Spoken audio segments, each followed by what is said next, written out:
ಅಮರಾಪುರ ಗ್ರಾಮ ಪಂಚಾಯತಿಯಲ್ಲಿ LCRP ಆಗಿ ಈಗ 3 ವರ್ಷದಿಂದ ಕೆಲಸ ಕಾರ್ಯನಿರ್ವಹಿಸ್ತಾ ಇದ್ದೀನಿ. ಡಾಕ್ಟರ್ ಬಿ ಈ ಒಂದು ಕಾರ್ಯಕ್ರಮ ಹೇಳ್ಬೇಕಂದ್ರೆ ಇದುವರೆಗೂ ಯಾವ ಶಿಲ್ಪಿನೂ ಮಾಡದೇ ಕೆಲಸ ಡಾಕ್ಟರ್ BR ಅಂಬೇಡ್ಕರ್ ಅವರು ಕೆಲಸ ಮಾಡಿದ್ದಾರೆ. ಸೊ ಹಾಗಾಗಿ ಈ ಶಿಲ್ಪಿಗೆ ಇಷ್ಟೊಂದು ಸನ್ಮಾನ ಇದುವರೆಗೂ ನಡೀತಿದೆ ಅಂದ್ರೆ ನಮಗೂ ತುಂಬಾ ಖುಷಿನೇ ಆಗ್ತಾ ಇದೆ. ಯಾಕಂದ್ರೆ ಯಾವುದೋ ಒಂದು ವ್ಯಕ್ತಿನ ಸುಮ್ಮನೆ ಗುರ್ತ ಮಾಡಲ್ಲ. ಅವರು ಮಾಡಿರೋ ಒಂದು ಸಾಧನೆಗೆ, ಅವರು ಕೊಟ್ಟಿರುವಂತ ಕೊಡುಗೆಗಳಿಗೆ ನಾವಿವತ್ತು ಈ ಶಿಲ್ಪಿ ಅವರು ತುಂಬಾ ವಿಜೃಂಭಣೆಯಿಂದ ಪ್ರತಿ ಹಳ್ಳಿಗೂ, ಪ್ರತಿ ಗ್ರಾಮ ಪಂಚಾಯತಿಗೂ, ಪ್ರತಿ ಒಂದು ರಾಜ್ಯ ಸರ್ಕಾರಕ್ಕೆ ಎಲ್ಲರಿಗೂ ಅವರೆಲ್ಲ ಆಯ್ಕೆ ಮಾಡ್ಕೊಂಡಿದ್ದಾರೆ. ಯಾಕಂದ್ರೆ ಅವರು ಒಂದು ಹೆಣ್ಣು ಮಕ್ಕಳಿಗೆ ಒಂದು ಉನ್ನತವಾದ ಸ್ಥಾನ ಕೊಟ್ಟಿದ್ದಾರೆ. ಹೌದಾ?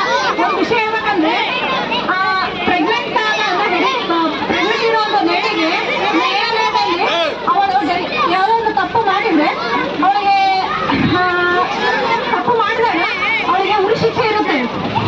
ಯಾರಿಗೆ ತಪ್ಪು ಮಾಡಿರೋ ಒಂದು ಪ್ರೆಗ್ನೆಂಟಿಗೆ ಅವಳಿಗೆ ಉರಿ ಶಿಕ್ಷೆ ಆಗ್ಬಾರ್ದು. ಯಾಕೆಂದ್ರೆ ತಪ್ಪು ಮಾಡಿದವರು ಹೆಣ್ಣುಗಳಾಗಿರ್ತಾರೆ, ಬಟ್ ಹೊಟ್ಟೆಗಿರೋ ಪಾಪ ಅಲ್ಲಲ್ಲ.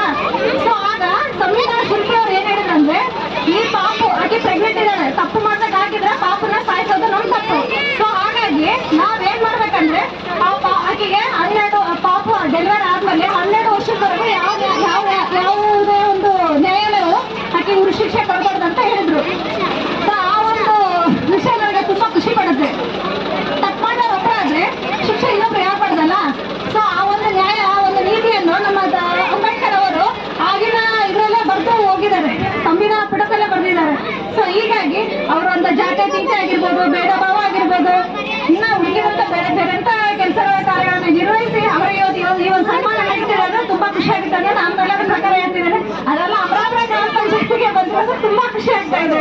ಒಂಥರ ಹಬ್ಬ ತರ ಇದೆ. ಮಕ್ಕಳಿಗೂ ಜಿಲ್ಲಾ ಪಂಚಾಯತ್ ಅವರಿಗೆ ನಮ್ಮ ಒಂದು ಅಮರಾಪುರ ಗ್ರಾಮ ಪಂಚಾಯತ್